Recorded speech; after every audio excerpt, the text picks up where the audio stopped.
artificial intelligence will completely transform our world. But what is AI? Why will it affect you?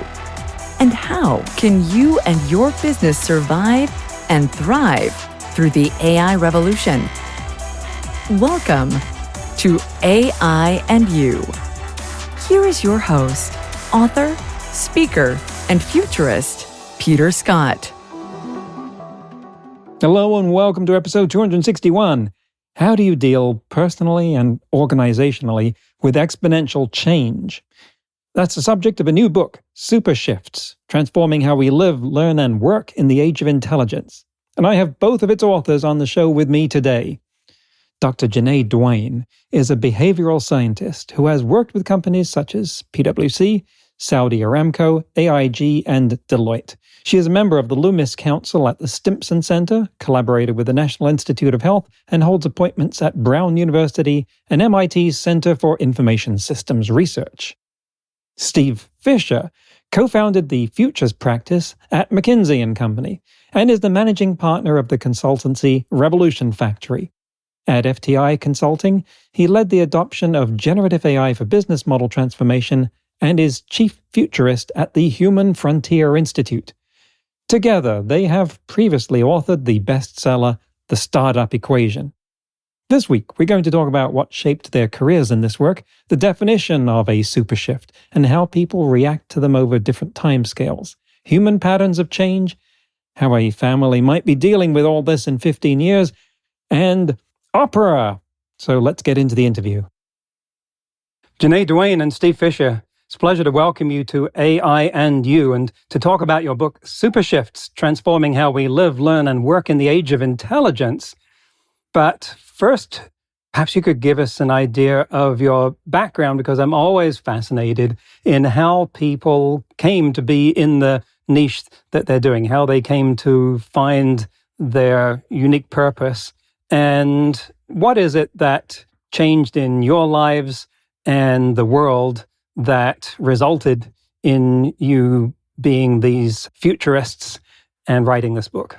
Yeah, so I will get started. I find that our lives are never linear, and the paths that we take are definitely journeys, if you will. So I start that in that way because I started off actually as an opera singer. And what I found along the journey was I ended up becoming a serial entrepreneur, started my first company by accident, though I would argue, and others would probably argue, that myself as an opera singer, I was a business. And it was during that time in which I had also met Steve, and we had started a company helping organizations. We did two things starting about 10 years ago, where we were helping companies transform and think about what the future looks like and how that can look. And we still very much do that. The other thing that we focused in on was how do we start to build ecosystems of not only innovation and entrepreneurship, but really these future cities, if you will, and these future communities. And it was through that work that we found there's certain areas in which we know that collectively we can unlock, and what that looks like from a business value perspective. But I also felt that there was more missing because I saw that there are certain threads that were not followed or things that couldn't actually be achieved. And I was trying to understand why. And that actually led me down the path of becoming a behavioral scientist because I wanted to understand what really stopped individuals from making change, either for themselves or within their organizations or even within their communities. And it was really those underlying questions that were burning inside me that led me down to this path where now Steve and I have reconverged, if you will, to help not only organizations think about the exponential growth of technology and what that looks like and what are some of these seismic shifts or what we call super shifts that are on the horizon and starting to impact our lives now. And we can definitely talk a bit about that. But then what are the ways in which we can holistically look at how we recreate or even reimagine what the future of humanity looks like? And so sometimes when you start off in one career, you have no idea where the threads of your life will take you. Exactly, but they all build together. Steve, what shifted in your life to put you on this track? Yeah, I mean, to be real, just, kind of as brief as I can, is I read Alvin Toffler's Future Shock when I was 13. That was many, many decades ago.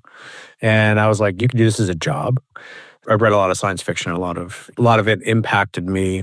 I went a more traditional route in terms of job, and I got into technology. I've been in tech for 35 years and building products for 25. So I was always out on the edge of things, helping people figure out what to make actionable and what to build. And around 2000, I started to do more product work. I built my own company, but I also brought in futures work into the conversation. It was more stealthy and disguised as other names instead of just, a lot of people have a reticence to just think about futures. But through the years and my work in product design, product management, I mean, it's called a design futurist. So I look at how do you create tangible artifacts of the future? Like if I'm trying to understand the future of something, is speculative design, design fiction, any type of like artifacts of the future. And those kind of come into play when it comes back to reverse road mapping into products. So through the years, I joined McKinsey a number of years ago, and I was one of the co-creators of the futures practice there. And that's a whole nother story in terms of, we were very popular during COVID, I'll just say.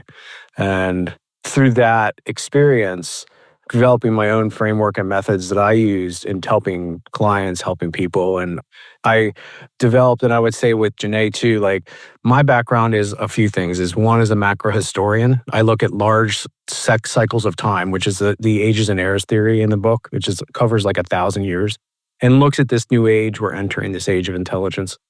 And then from there, being also someone with a product background, a design background, and really helping clients use this practically and actionably.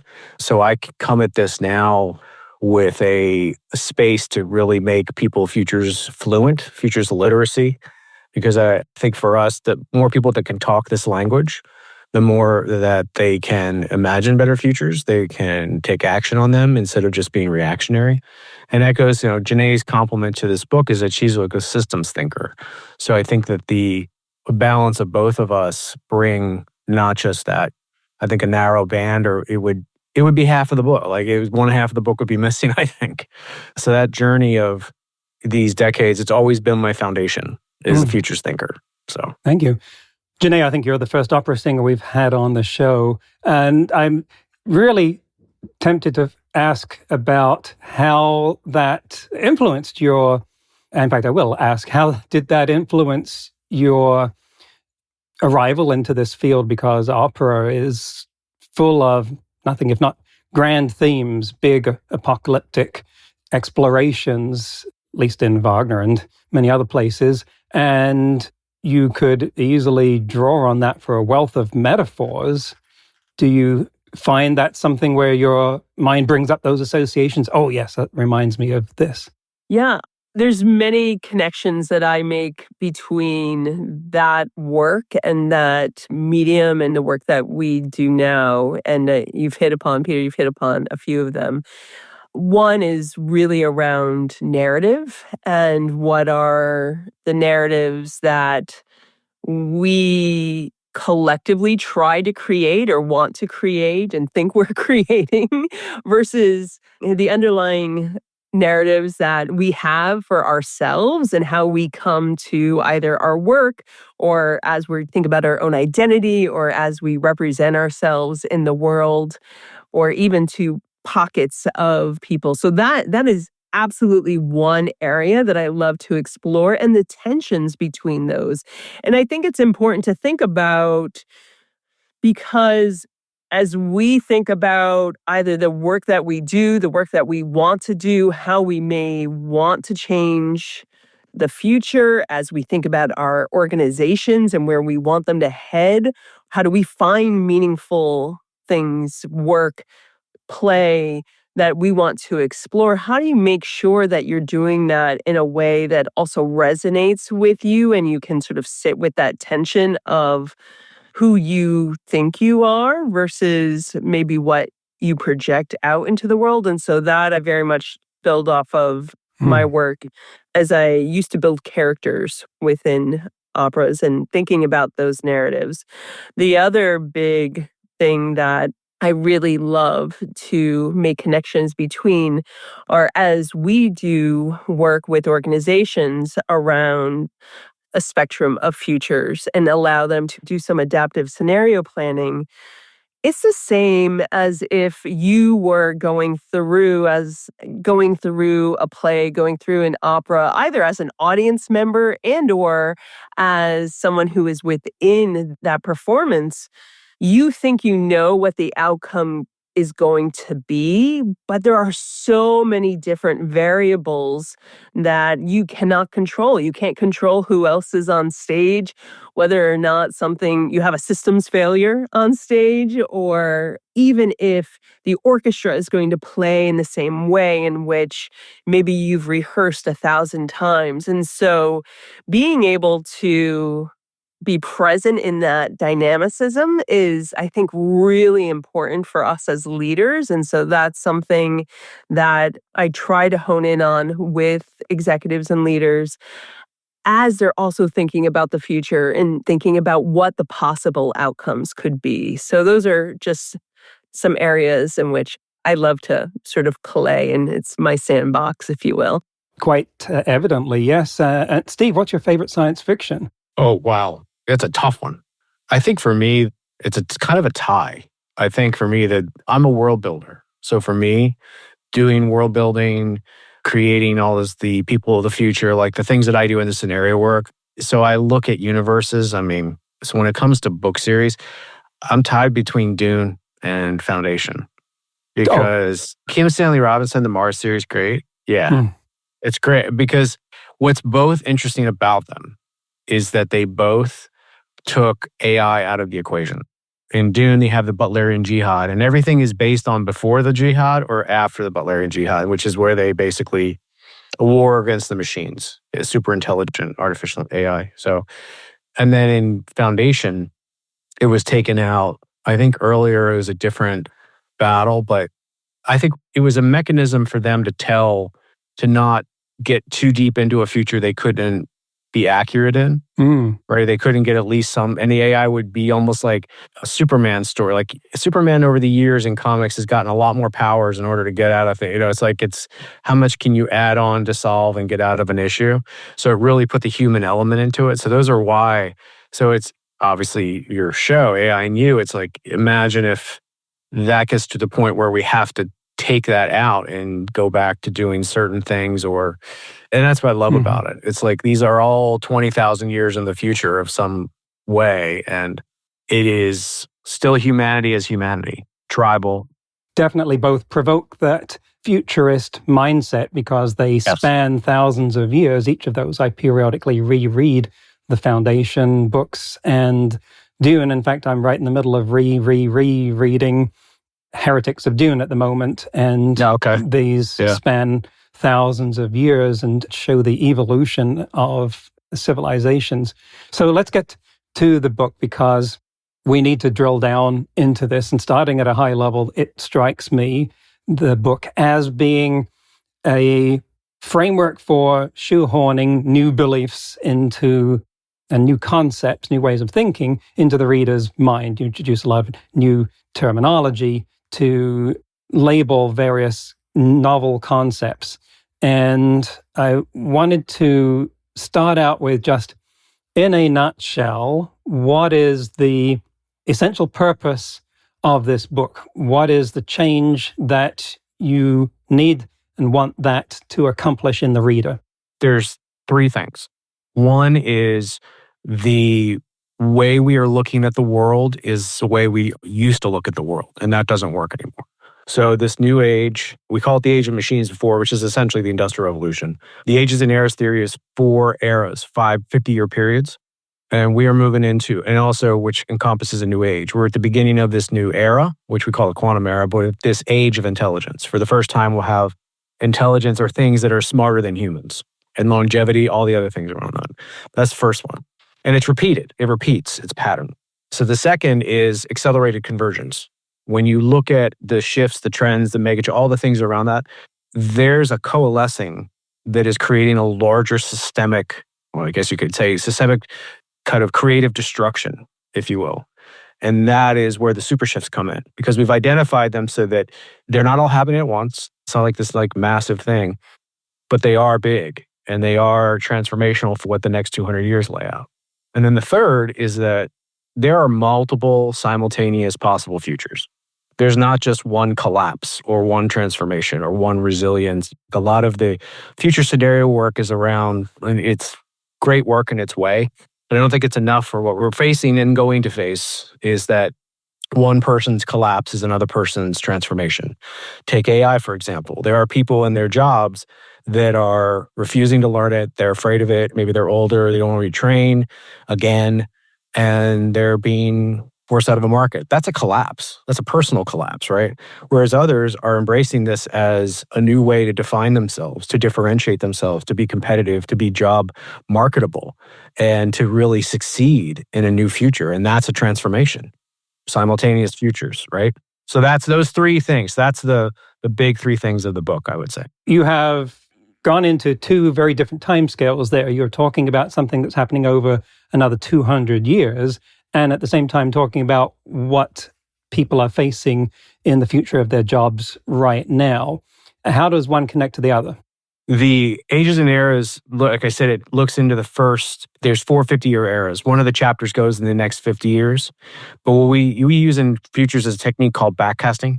So you could take it into the present. And that's where the super shifts are occurring now, the things that are starting to occur. So there's a reality of the present. There's also a paralysis of the present that people can't get out of. So it's trying to show them that this is where the things are headed, but there is action to take now.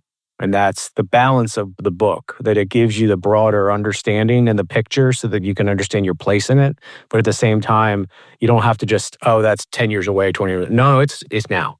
It's right now. So I think that's something for folks to really understand is, and Steve talked about this, we're coming out of this 200-year arc that we know as the Industrial Revolution, we call the age of machines. But with that come these very centralized models. We ended up building towns around factories. Our work life, 9 to 5, is built with that system in mind. Our educational system is built with that in mind. What we know and what we saw, and that was very prevalent during COVID, is really that those systems do not work. We saw it beforehand, but it just made, COVID made it even more prevalent.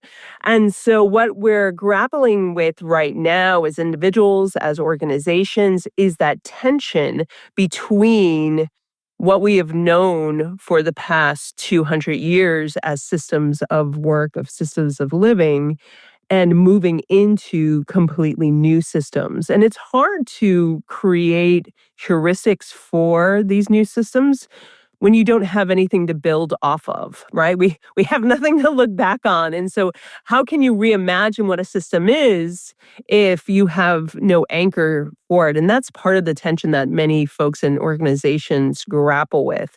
And that's why, when Steve zooms out and then zooms back in now, a bit of that tension of even reskilling is part of how people are trying to process this. But this isn't the first time in history where we've had that issue. We can even go back to the ancient Greeks, where there were technological innovations around looming, and loomers revolted because they did not want the machines to take over their jobs. And so there was actually big revolt, and they were destroying some of that technology. So what we're seeing are sort of patterns of behavior as we go through technological changes. What Steve and I are trying to do is help individuals go, okay, this is something completely new where we have an opportunity to reimagine what this could look like. How can we really come to this with more curiosity and a want to seek to understand how we can create something new rather than trying to rail against some of these really tectonic shifts that are going to continue to happen. Because even in some of our work with organizations now, a lot of that training is around, all right, not how do we create new norms, but how do we start to prepare for the constant disruption that we're going to see because we are going to have more black swan events. It's just a matter of time. And so understanding the role that we take as individuals in that process, the role of the organization and what we need to do collectively there, and then how we start to transform humanity. So the other piece that I'd say about the book, as far as a takeaway, is as we're thinking about these things, we have very much had the mindset of a zero-sum outcome. It's either me against someone else or our organization against our competitors. But how do we take a positive sum view on everything that we do so that it ends up being more collective and knowing that they're just like in nature, it's about symbiosis. And really, we can all thrive if we identify what our unique value propositions are and how to collectively move it forward. Let's talk about the reimagining that you were mentioning there and the symbiosis, because you have an embedded story in the book that covers the future and some people there going through a situation. And that is one of the most optimistic projections of the future that I've ever read. And I think these are quite reflective not only of the optimism of the authors, but also of the time in which they're located. I'm struck by the fact that if we knew what the future really looked like 50 years from now, we couldn't write it the way that it is or will be, because it would look too foreign. You have to translate it into today's cultural standards and other ways in which we commonly communicate and understand each other.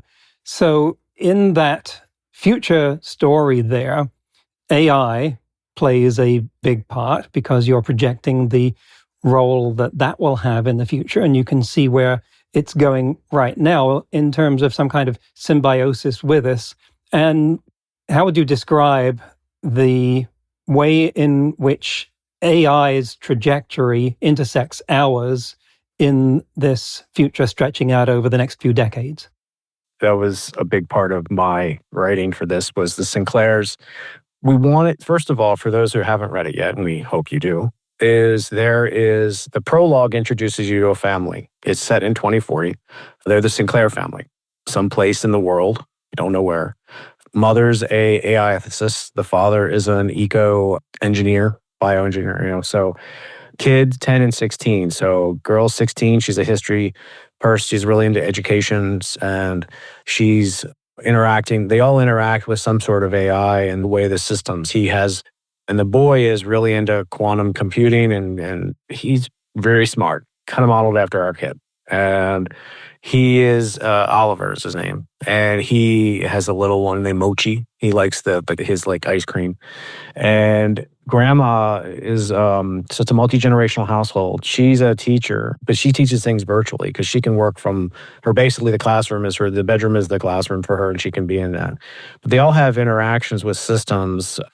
And you could say this is kind of like what happens after the singularity, because a lot of books talk about that word. We do as well, of course. But there's an anomaly that happens. And I think there's layers of systems in this. So what I imagined is that there are larger things that run the world with a superintelligence or AI that can get out of control or evolve itself. And then there are certain things like just having a brain-computer interface that you can talk to in the morning that has your day and is more of, I would say, a generalist AI type of system. But they all experience this large thing that changes the world, that really there's an awareness, and it is protopian. It's not dystopian. It is, the world has to adjust and things start to reform themselves and start to change in ways they never imagined. And I think it puts that promise of what it could be. and not the Skynet will take over and decide humanity is the problem. So I think that the story is for people to connect on different levels. And each chapter, we wanted to humanize the super shifts. What is it like to be in this world? So that's why each super shift begins and continues their story over a number of weeks. And then the epilogue itself goes 200 years in the future, where I won't give it away. You'll kind of see what has happened to the world. So it allows you to kind of hopefully have this embrace, because and there's two things I want to share is, one is people don't realize that they're in the middle of history until they're looking back at it. You're in the middle of time. What we're experiencing right now is such accelerated change and shifting, especially with like artificial intelligence, that we feel it. You usually don't feel the passage of time, the history that we live in, but we are. And that's somewhat disturbing for a lot of people. It's just very unsettling. And then the second thing I'll leave is my grandmother, she passed away about 10 years ago, but she lived to be like 98. On her 85th birthday, I asked her, I said, you've lived through the Depression, through 2 world wars, all this change, the Cold War. I said, what's changed? Like, what's different? And she's like, nothing. It's just faster. She's like, people were together before they got married. People were bad to each other. It was just, there were breakthroughs in technology. Things changed, things got faster, but we're still the same. And I kind of take that as that 200 years, we're still going to be the same. There might be other things that we do and other things we adapt to, but in the same sense, or we do talk about humanity making differences, but I think in the end, we are still humanity. So I think that was what I wanted to leave. So that's the end of the first half of the interview. In today's news, ripped from the headlines about AI, a study co-authored by publisher Tim O'Reilly, who was recently on this show in episodes 247 and 248, shows that OpenAI trained GPT-4o on parts of his company's books that were not made freely available. O'Reilly and researcher Shirley Rosenblatt and economist Elon Strauss found that GPT-4o was able to identify verbatim excerpts from dozens of O'Reilly media books that the company kept behind a paywall, indicating that the books likely were included in the model's training data. They compared how well OpenAI models recognized paywalled excerpts versus freely available excerpts from 34 O'Reilly media books. They labeled the paragraphs according to whether they were paywalled and also whether they were published before or after the model's knowledge cutoff dates. Then they built multiple choice quizzes. This is pretty cool, each composed of a verbatim paragraph from a book and 3 paraphrased versions generated by Claude 3.5 Sonnet. They asked each model to identify the verbatim paragraph. They found that GPT-4o recognized private paragraphs markedly more often than public paragraphs. Of course, there are illegitimate sources of the copyrighted material on the web, with LibGen being one controversial instance of that. This finding suggests that at least GPT-4o was trained on such a source. As Tim pointed out on our show, exploiting copyrighted works instead of rewarding their authors could lead to an extractive dead end that ultimately diminishes the supply of the high-quality training data. So everyone loses. Next week, we'll continue the interview with Ja-Nae and Steve when we'll talk about Asimov's laws of robotics, AI's future enhancements to our lives, the different new species of humans that will emerge, and how the educational system needs to evolve. That's next week on AI and You. Until then, remember, no matter how much computers learn how to do, it's how we come together as humans that matters. That's all for this episode of AI and You. Please leave a rating and comment and share with your friends. Get the book Artificial Intelligence and You and see more videos and articles at aiandyou.net. That's aiandyou.net,